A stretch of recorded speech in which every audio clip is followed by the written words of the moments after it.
செம்மை கல்வி பாடம் முப்பொருள். வழங்குபவர் ஆசிரியர் கோபு. தலைப்பு பாடம் 2, உடலை புரிந்து கொள்ளும் வழி. வணக்கம். நாம் நமது முந்தைய பாடத்தில் அகம் புறம் பற்றிய தெளிவு மற்றும் தேடலின் 2 வகையினை விளக்கினோம். தொடர்ந்து உணர்தல் மற்றும் நாடி பார்த்தல் மூலம் அகத்தினை புரிந்து கொள்ளல், மேலும் உடல் நோய்களில் புறம் மற்றும் அகத்தில் தோன்றும் வெளிப்பாடுகளையும் விளக்கினோம். தொடர்ச்சியாக காரணகாரிய அறிவை பற்றியும் பிணியினை பொறுத்து கொள்வதன் மூலம் உள்ளுறுப்புகளை உணர்ந்து கொள்வதை பற்றியும் விளக்கினோம். நமது நலக் கொள்கையின்படி அடிப்படையான கொள்கைகளை விளக்காமல் மேலோட்டமாக இந்த நோய்க்கு இது மருந்து என வெறும் குறிப்புகள் மட்டும் கூறப்படுவதில்லை. உடலின் அடிப்படைகளை புரிந்து கொள்ளுதல் மற்றும் கட்டமைப்புகளின் ஒழுங்குகளை புரிந்து கொள்வதன் மூலம் மருந்துகளையும், மனதின் வழியாக உடலின் அகத்தினை புரிந்து கொள்ளுதல் மற்றும் விருப்பம் எனும் மருந்தின் மூலம் உடலை நலமடைய வைத்தல் ஆகியவை நம் கொள்கையின் கூறுகளாகும். எனவே மேலோட்டமாக வாதம், பித்தம், கபம் என்றால் என்ன, இவற்றில் ஒன்று கூடினால் என்ன நிகழும், குறைந்தால் என்ன நிகழும் என்றும், அதனை சரி செய்யும் மருந்துகள் செய்யும் முறை என்ன என்றும் வெறும் காரணகாரிய அறிவாக இதை தெரிந்து கொள்வதனால் பயனேதும் இல்லை. அது தற்போது நடைமுறையில் உள்ள உடலியல் மற்றும் மருத்துவ நடைமுறைகளை பற்றி நீங்கள் அறிந்து கொண்டுள்ளவை போலவே இதுவும் கூடுதலாக ஒரு அறிவு கொள்முதலாகவே இருக்கும். எனவே நமது நலக் கொள்கையின் அடிப்படைகளை உள்வாங்கி தன்வயப்படுத்திக் கொள்ளுதல் மூலம் பாடங்களின் புரிதல் மேம்படும். புலனறிவுக்கு எட்டாத, அதாவது நமது ஐம்புலன்களினால் அறிந்து கொள்ள முடியாதவற்றை பாடங்களின் வழியாக கற்கும் பொழுது புரிந்து கொள்வது சற்று கடினமாக இருக்கலாம். ஆனால் நீங்கள் உங்களின் நலமான வாழ்விற்கு அடிப்படையினை புரிந்து கொள்வதன் வேண்டும் என்ற ஒரு ஆழமான விருப்பம் மனதில் இருந்தால் பாடங்கள் எளிதில் புலப்படும். இங்கே விருப்பம் கொள்வதற்கு நீங்கள் முதலில் மேற்கொள்ள வேண்டிய நடைமுறை என்னவெனில், இதுவரை கற்றதை மறத்தல் எனும் செயல்பாடுதான். ஏனெனில் எவ்வித புதிய கருத்துக்களை உள்வாங்கும் போதும் உங்கள் காரணகாரிய அறிவு ஏற்கனவே நீங்கள் கற்றறிந்தவற்றுடன் ஒப்பிடும். அதற்கு ஏற்புடையதாக இருப்பவற்றை மட்டுமே உள்ளே அனுமதிக்கும். எனவே நீங்கள் இதுவரையில் உடல்நலக் கொள்கைகளாக கற்றறிந்தவற்றை சற்று ஒதுக்கி வைத்துவிட்டு நமது பாடங்களை விருப்பத்துடன் உள்வாங்கும் போது புரிதல்கள் மேம்படும். எனவே விருப்பத்துடன் உள்வாங்குமாறு வேண்டுகிறோம். முந்தைய பாடத்தில் நாம் உள்ளுறுப்புகளை புரிந்து கொள்வதற்கு பொறுத்து கொள்ளுதல் என்னும் ஒரு நடைமுறையினை பார்த்தோம். அப்படி பிணியை பொறுத்து கொள்ளும் பொழுது உங்கள் மனநிலையை புரிந்து கொள்வதற்கு வாய்ப்பு கிடைக்கும் என்று சொன்னோம். மனநிலையை புரிந்து கொள்வது என்பது எனது இந்த நிலைக்கு பிறர் காரணம் அல்ல, நானே காரணம் என்ற உண்மையை ஒப்புக்கொள்ளுதலில் துவங்குகிறது. சக மனிதர்கள் அல்லது பிற மனிதர்கள் பற்றிய ஒரு துளி சிந்தனையும் இல்லாமல் எனது இந்த நிலைக்கு நான் எவ்வாறு காரணமானேன், இந்த நிலையிலிருந்து வெளியேறுவதற்கு நான் என்ன செய்ய முடியும் என்று சுயத்தில் நிலைப்பதுதான் தவம். ஆசான் திருவள்ளுவர் கூறிய துன்பம் பொறுத்தலும் பிணி பொறுத்தலும் தவமாகும் என்றால், இங்கே துன்பம் பொறுத்து கொள்வது என்றால் உங்கள் துன்பத்தை பிறரால் ஏற்பட்டது என்று பிறர் மீது வழி போட்டு தப்பித்துக் கொள்வதல்ல. சுயத்தில் ஆழ்தல் தவமாகும். பரம்பொருளே, நான் என்ன செய்ய வேண்டும் என்பதை உரைப்பாய், எனது இந்த நிலைக்கு நான் எவரையும் காரணமாக்க மாட்டேன் என்ற ஒற்றைத்தன்மைக்குள் வாருங்கள். இதுவே பிணி பொறுத்தலுக்குமான வழி. உடல் நோய்களுக்கும் அதுவே வழி. இந்த பிணிக்கு நானே பொறுப்பு. இந்த பிணியிலிருந்து விடுபடுவதற்கு நான் எவரையும் நாடமாட்டேன். நான் இதிலிருந்து விடுபடுவதற்கு என்ன வழி என்று கேட்டுவிட்டு அமைதியாக இருத்தல் தவம். நமது நல கொள்கையின் அடிப்படை வெறுமனே உடல் சார்ந்த செயல்பாடுகளை அறிந்து கொண்டு அதற்கு மருந்துகளை தயாரித்து உட்கொள்வது அல்ல. அந்த பிணியின் மூலத்தை உணர்ந்து கொள்ள வேண்டும். மனதின் வழியாக உணர்தல் கிட்டும். எனவே துன்பம் பொறுத்தலும் பிணி பொறுத்தலும் தவம் எனப்படுவது, துன்பத்தை பொறுத்து கொள்வதன் மூலம் துன்பம் வந்த வழி என்ன என்பதை அறிந்து கொள்ளலாம். பிணியினை பொறுத்து கொள்வதன் மூலம் அந்த பிணி எவ்வாறு ஏற்பட்டது, அதற்கு இப்பொழுது என்ன செய்யலாம் என்பது மனதின் வழியாக உணர்தலாக கிட்டும். அவ்வாறல்லாமல் மருத்துவத்தையும் உடல் பற்றிய புரிதல்களையும் புறத்தில் தேடினால் என்னவாகும் என்றால், ஒரு காரணகாரிய அறிவு கிடைக்கும். உறுப்புகளின் செயல்பாடுகள் குறித்து சில தகவல்கள் அந்த அறிவிலிருந்து நமக்கு கிடைக்கும். புரிதல் வேறு, அறிதல் வேறு. அறிதல் என்பது காரண காரியம், இதனால் இது இப்படி ஆகும் என்ற வரையறை, அதுவே அறிவு. புரிதல் அப்படி அல்ல. காரண காரியங்களுக்கு அப்பாற்பட்டு உறுப்புகளின் செயல்பாடுகளில் மாறுபாடு உருவானதற்கான காரணங்களையும் மனநிலையும் உணர்தல் புரிதலாகிறது. இந்த வேறுபாட்டை நீங்கள் புரிந்து கொள்ள வேண்டும்.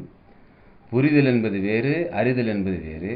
அறிதல் என்பது இப்பொழுது சமகாலத்தில் நீங்கள் கல்வியாக கற்றுக்கொண்டிருப்பதெல்லாம் அறிதல். ஒரு வரையறைக்குட்பட்ட பாடத்தை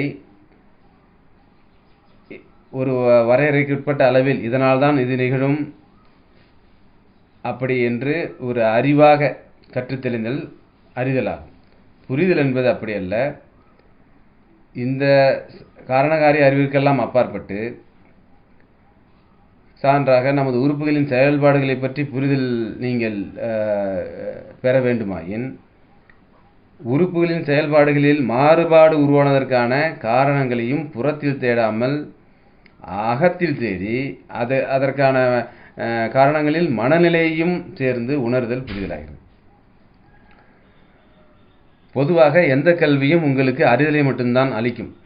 புரிதலை நீங்கள் தான் உருவாக்கி கொள்ள முடியும். நாம் இப்பொழுது கற்றுக்கொண்டிருக்கும் பாடமும் கூட இதை ஒரு கல்வியாக அறிதலாக மட்டும்தான் உங்களால் அறிந்து கொள்ள முடியும். இதை பற்றிய புரிதல் என்பது நீங்கள் தான் உருவாக்கி கொள்ள வேண்டும். எவருமே சொல்லிக் கொடுக்க முடியாது. நாம் துவக்கத்தில் சொன்னது போல நாடி பார்க்கும் முறையே இப்படி உணர்ந்து உருவாக்கப்பட்டது தான். இதை ஒரு கல்வியாக கற்றுக் கொடுக்க முடியாது. உணர்தலின் வழியாக மட்டுமே நாடி பார்க்கும் முறை உருவாக்கப்பட்டது. நாடி பார்க்கும் பொழுது வலிக்கும் இடத்தை வருடி கொடுத்தாலே நாடி பார்க்க மிக எளிதாக கற்றுக்கொள்வீர்கள்.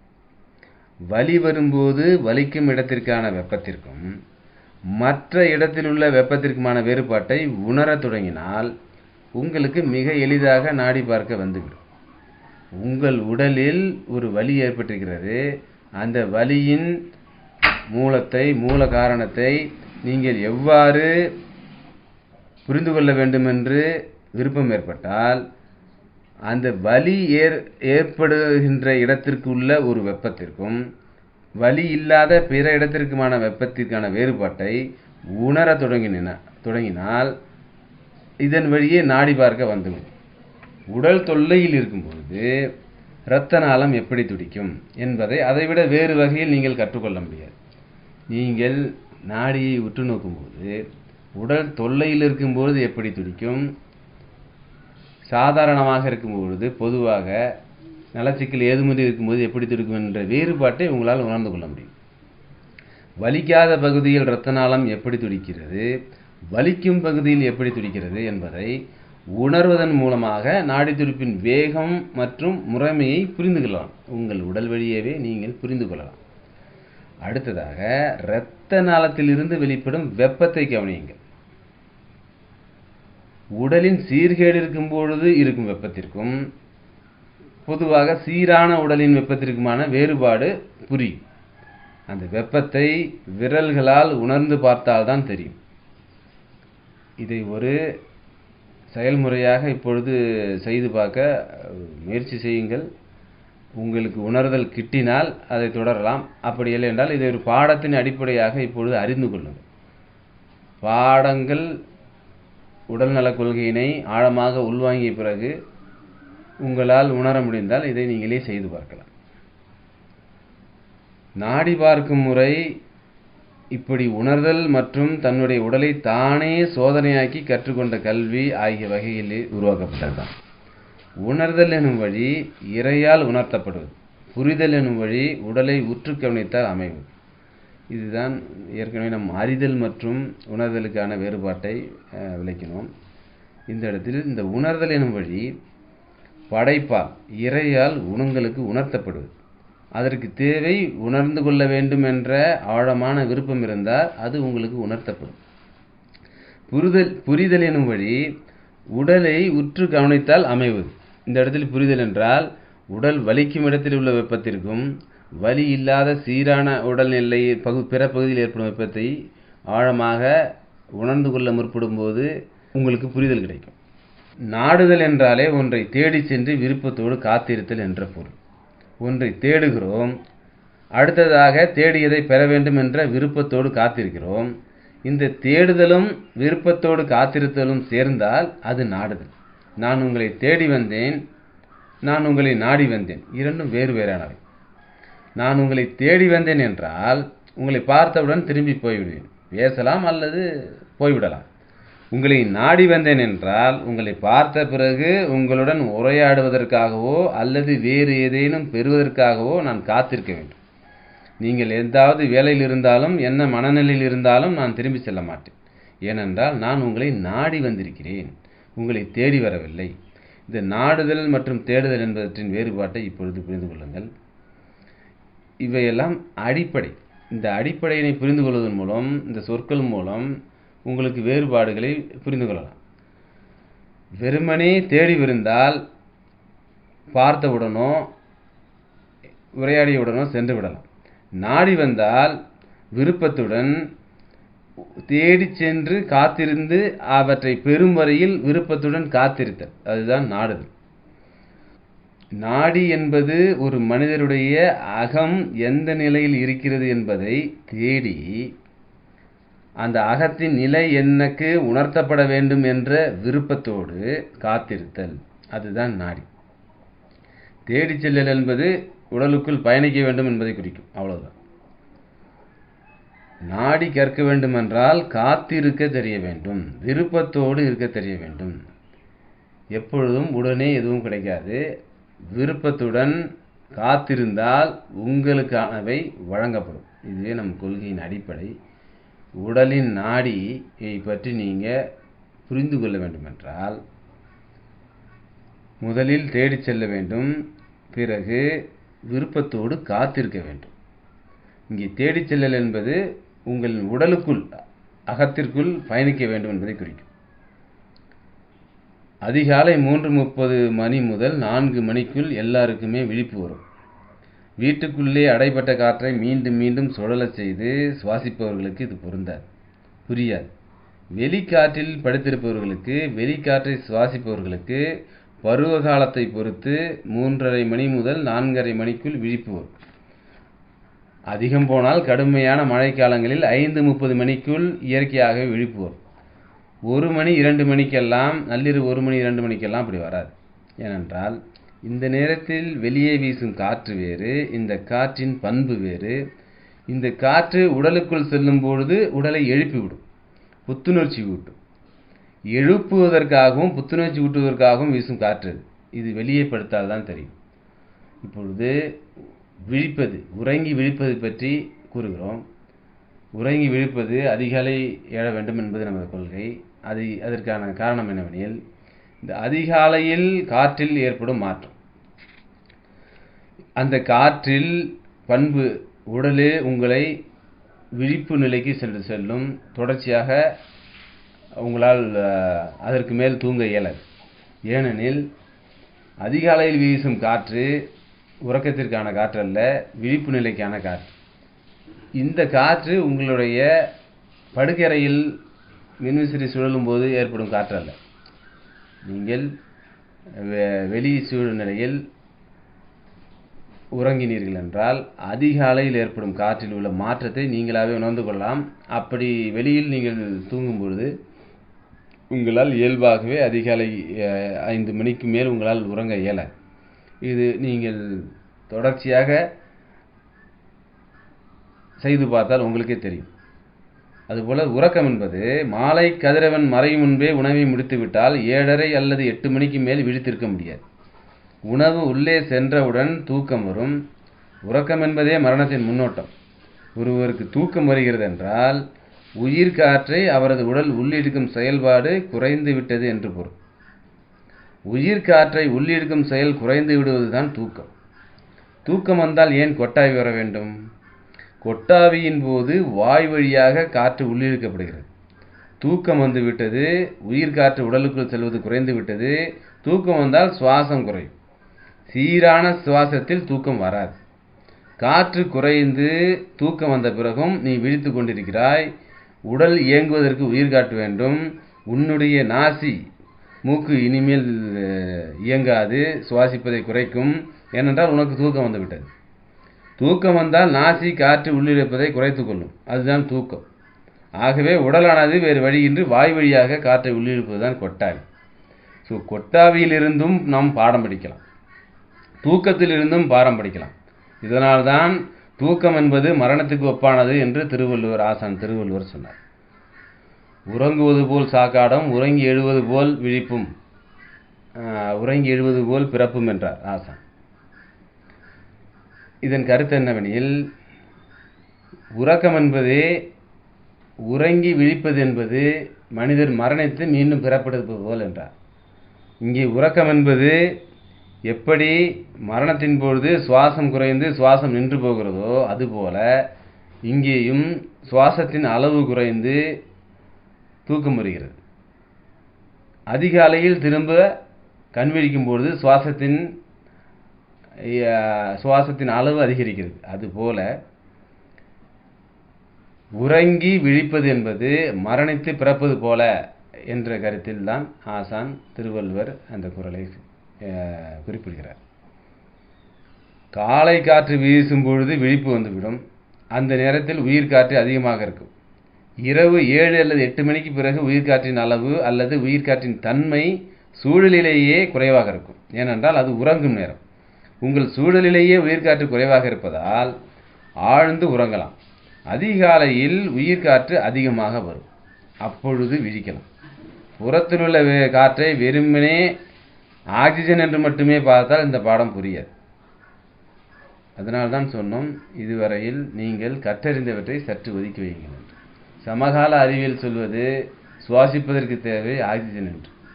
ஆனால் சூழலில் வெறும் ஆக்சிஜன் என்று இறையால் பிரிக்கப்பட்டு எதுவும் வழங்கப்படுவதில்லை. சூழலில் காற்று மண்டலத்தில் உள்ள அனைத்து காற்றுகளுமே தான் இருக்கின்றன. அவற்றை தான் நாம் சுவாசிக்கிறோம்.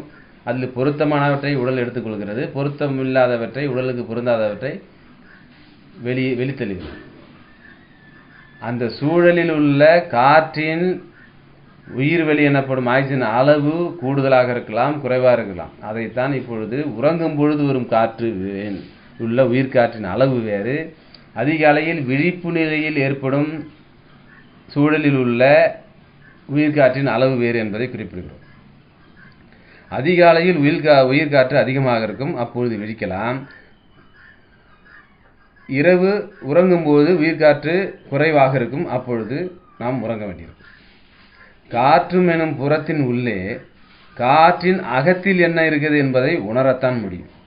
வெறுமனே அது ஆக்சிஜன் என்று புரிந்து கொள்ளாமல் காற்றும் எனும் புறத்தின் உள்ளே காற்றின் அகத்தில் என்ன இருக்கிறது என்பதை உணரத்தான் முடியும்.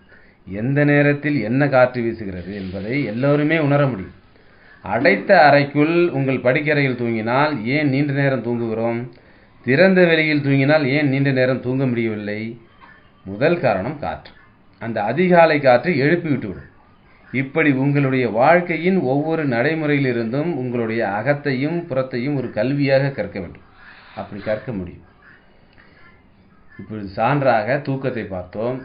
நீங்கள் இயல்பாகவே சிறிது உடல் உழைப்புடன் உங்கள் உடலுக்கு தேவையானவற்றை பசிக்கும் போது உணவருந்துவது, தாகம் ஏற்படும் போது தண்ணீர் குடிப்பது போன்ற உடல் செயல்முறைகளை செய்து கொண்டு கதிரவன் மறையும் நேரத்தில் உறங்கி கதிரவன் விழிக்கும் நேரத்தில் அதிகாலையில் விழித்தால் இவற்றை நீங்கள் இயல்பாகவே புரிந்து கொள்ள முடியும். இப்படித்தான் உங்கள் உடலுக்கு ஒரு ஒழுங்கு அமைக்கப்பட்டிருக்கிறது. நீங்கள் அடைக்கப்பட்ட படுக்கை அறையில் சுழலும் மின்விசிறியில் காற்றை சுழல் செய்து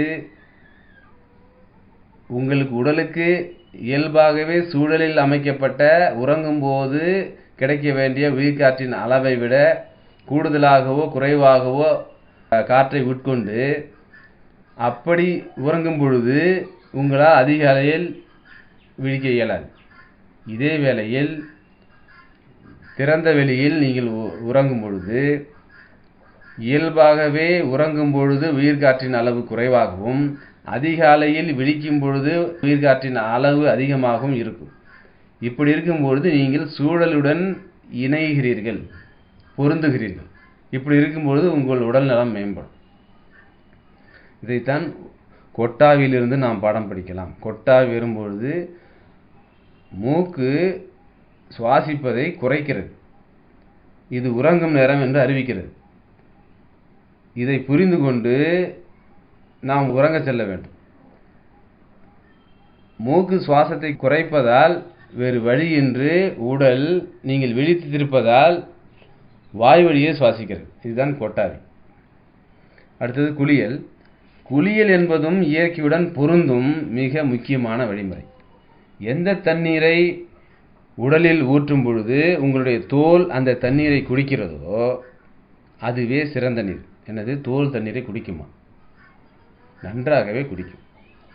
வேதிப்பொருள் கலந்த நீரையும் கடின நீரையும் தோல் ஒரு துளி கூட குடிக்காது. ஊற்றினால் அப்படியே உருண்டு ஓடும். உடல் குளிரவே குளிராது. நீங்கள் ஒரு அருவி நீரில் குளிக்கும் பொழுது இதை உணரவியலும், அல்லது மழை நீரில் குளிக்கும் போது இதை உணர இயலும். அருவிக்கு செல்ல வேண்டும், உடலை கொஞ்சம் நனைத்து விட்டு வெளியே வந்து உடலில் நடப்பதை பாருங்கள். அல்லது குறைந்தபட்சம் மழை நீரில் குளிக்கும் பொழுது மழையில் நனைந்து விட்டு சிறிது நேரம் மழை பெய்யாத இடத்திலிருந்து உங்கள் உடலில் நடப்பதை பாருங்கள். தோல் நீரை எப்படி உறிஞ்சுகிறது என்பதை உணர்ந்து பார்க்க வேண்டும். அருவி நீரை பருகுவது போல் தோல் வேறு எந்த நீரையுமே பருகாது. அடுத்ததாக ஆற்று நீரை தோல் நன்றாக உள்ளிழுக்கும். வேதிப்பொருள்கள் கலந்த நீரை தோல் உள்ளிருக்காது, அப்படியே புறந்தள்ளும். எப்படி ஒவ்வாத வேதிப்பொருள் அதிகம் கலந்த உணவை நாம் உண்ணும் பொழுது உடல் செரிக்க மறுத்து வாந்தியாக வெளித்தள்ளுகிறதோ அல்லது வயிற்றுப்போக்காக போகிறதோ, அதுபோல மேலே விழும் நீரில் எது நல்ல நீர் எது நஞ்சு நீர் என்பதை உணர்ந்து தோல் அதவற்றை உள்ளிழுக்கிறது அல்லது புறந்தள்ளுகிறது. இதுதான் கல்வி. குளியலின் கல்வி என்பது தோல் உள்ளிழுக்கிறது அல்லது புறந்தள்ளுகிறது. உங்களது சமகால அறிவியலில் குளியல் என்பது உடலை சுத்தம் செய்வது. நமது மரபுப்படி குளியல் என்பது உடலை குளிர்விப்பது. உடலின் வெப்பத்தினை தணிப்பதற்காக நாம் தண்ணீரால் வெந்நீர் அல்ல, தண்ணீரால் உடலை குளிர்விக்கிறோம். குளித்தல் என்பது குளிர்வித்தல். இதுபோல நாம் காற்றிலிருந்து உணவை பெறுகிறோம், நீரிலிருந்து உணவை தோல் வழியாக பெறுகிறோம், வெப்பத்திலிருந்தும் வெயிலில் இருந்தும் நாம் நமது தேவையான ஆற்றலை பெறுகிறோம். இப்படி எதை செய்தாலும் அதை உணர்ந்து செய்தல், புரிந்து கொள்ளுதல் என்ற விருப்பத்தோடு செய்தல், எல்லா செயல்களையுமே அகத்தை புரிந்து கொள்ள வேண்டும் என்ற நாட்டத்தோடு செய்தல், நாடி செய்தல், அதுவே உடலுக்கும் இயற்கைக்குமான உறவை புரிந்து கொள்வதற்கான சிறந்த மிக எளிமையான வழியும் கூட. இதுவே நாடி கற்றுக்கொள்ளும் வழியும் கூட. நாடி கற்றுக்கொள்ளுதல், நாடுதல், நாடி சென்றல், காத்திருத்தல், உணர்த்தும் வரை காத்திருத்தல், இவற்றின் மூலம் அகத்தை புரிந்து கொள்ளலாம்.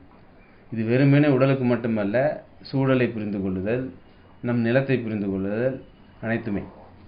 நாடி சென்று காத்திருத்தல், அகத்தின் உள்ளே நடப்பவற்றை உணர்ந்து கொள்ளும் முனைப்போடு நாடி சென்று காத்திருத்தல், உணர்தல், இவற்றின் வழியாக நாம் உடல் செயல்பாட்டையும் உள்ளுறுப்புகளை பற்றியும் உணர்ந்து கொள்ளலாம், புரிந்தும் கொள்ளலாம். வாதம் பித்தம் கபம் எனும் பாடமும் இந்த மாதிரியான நாடல்களின் வழியாகவும் உணர்தல்களின் வழியாகவும் தொகுக்கப்பட்ட பாடமே. நமது முன்னோர்கள் முப்பொருள் எனப்படும் வாதம் பித்தம் கபத்தினை, உடல் அமைப்பு எவ்வாறு உள்ளது, இவற்றில் நலக்கேடு ஏற்பட்டால் இந்த வாதம் பித்தம் கபத்தினை சரி செய்வதன் மூலம் எப்படி நலமடையலாம் என்பவற்றை பற்றி பாடமாக தொகுத்திருக்கிறார்கள். இவற்றில் எல்லாமே நாடல்கள் வழியாகவும் உணர்தல்கள் வழியாகவும் தொகுக்கப்பட்டதே. இது வெறுமனே காரண காரியத்தின் அடிப்படையான பாடம் அல்ல. காற்று என்பது இவ்வாறு இருக்க வேண்டும், இவ்வாறு இல்லையெனில் இந்த சீர்கேடு வரும். வெப்பம் என்பது இவ்வளவு இருக்க வேண்டும், இவ்வாறு எனில் இவ்வளவு சீர்கேடு வரும். பித்தம் கபம் என்பது இவ்வளவுதான் இருக்க வேண்டும், இதற்கு மேல் தெரிந்தால் இவ்வளவு சீர்கேடு வரும் என்று வெறுமனே வரையறுக்கப்பட்ட காரண காரியத்தின் அடிப்படையான பாடம் அல்ல. ஏனென்றால் வாதம் பித்தம் கபம் என்பது ஒவ்வொரு உடலுக்கும் அளவு என்பது மாறுபடும். இப்போ சமகால அறிவியல் சொல்வது போல உங்கள் இரத்தத்தில் இந்த சத்து இவ்வளவுதான் இருக்க வேண்டும் என்று பொதுவாக எல்லாருக்கும் குறிப்பதல்ல நமது மரபு. எனவே நமது மரபொழி பாடங்களை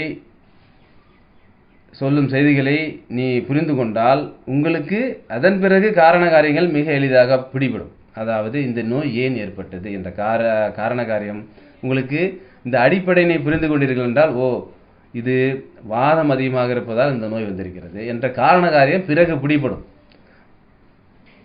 இதிலிருந்து இந்த காரண காரியங்களை நீங்கள் புரிந்து கொள்ளலாம். அடிப்படைகளை புரிந்து கொள்வதன் மூலமாக பிறகு காரண காரியங்களை புரிந்து கொள்ளலாம்.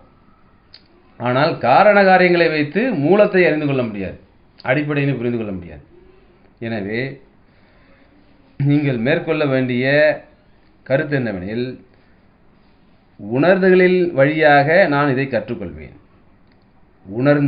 உணர்தல்களின் வழியாக நான் இதை கற்றுக்கொள்வேன், இதை புரிந்து கொள்வேன். உணர்தலின் வழியாக கற்றுக்கொள்வேன், அதன் பிறகு இதை புரிந்து கொள்வேன். பிறகு வாழ்க்கையின் நடைமுறைகளை கடந்து செல்ல மாட்டேன். ஒவ்வொரு நடைமுறையிலும் இருந்தும் எனக்கு பாடம் இருக்கிறது. எவ்வாறு உறங்குவது, எவ்வாறு விழிப்பது, எவ்வாறு குளியல் செய்வது, எவ்வாறு சாப்பிடுவது என்பது போல வாழ்க்கையின் நடைமுறைகளை கடந்து செல்ல மாட்டேன். ஒவ்வொரு நடைமுறையிலிருந்தும் எனக்கு பாடம் இருக்கிறது. நானே என்னிடம் கற்றுக்கொள்வேன். உங்கள் உடலை பற்றி நீங்களே உங்களிடம் கற்றுக்கொள்வேன். வெறுமனே புத்தகங்களோ வகுப்புகளோ ஆசிரியர்களோ இவற்றை எனக்கு கற்றுத்தர முடியாது. அப்படி கற்றால் அது ஒரு கல்வியாக, அறிந்து கொள்ளும் ஒரு கல்வியாகவே இருக்கும். அறிதலே கிடைக்கும். புரிதல்கள் வேண்டுமெனில் நீங்களே உங்களிடம் கற்றுக்கொள்ள வேண்டும். புத்தகங்களோ வகுப்புகளோ வெறுமனே வேறு ஆசிரியர்களோ உங்களை இதெல்லாம் ஒரு பாடமாக கற்றுத்தர முடியாது. இந்த 5ஐயும் உணர்தல் வழியாக கற்றுக்கொள்ளுதல், புரிந்து கொள்ளுதல், வாழ்க்கையின் நடைமுறைகளை கடந்து செல்லாமல் இருத்தல், ஒவ்வொரு நடைமுறைகளிலிருந்தும் பாடம் கற்றுக்கொள்ளுதல், உங்களிடமிருந்தே கற்றுக்கொள்ளுதல், ஆசிரியரிடமிருந்தோ வகுப்புகளிடமிருந்தோ புத்தகமிருந்தோ கற்றுத்தர இயலாது, நீங்களாகவே உங்களிடமிருந்து கற்றுக்கொள்ளுதல் என்ற 5ஐயும் நீங்கள் மனதளவில் ஒப்புக்கொண்டால் உங்களால் எளிதில் கற்றுத்தர முடியும். இது உடலின் அடிப்படைகளை புரிந்து கொள்ளும் பாடம். இத்துடன் இந்த பாடம் முடிவடைந்தது. நன்றி.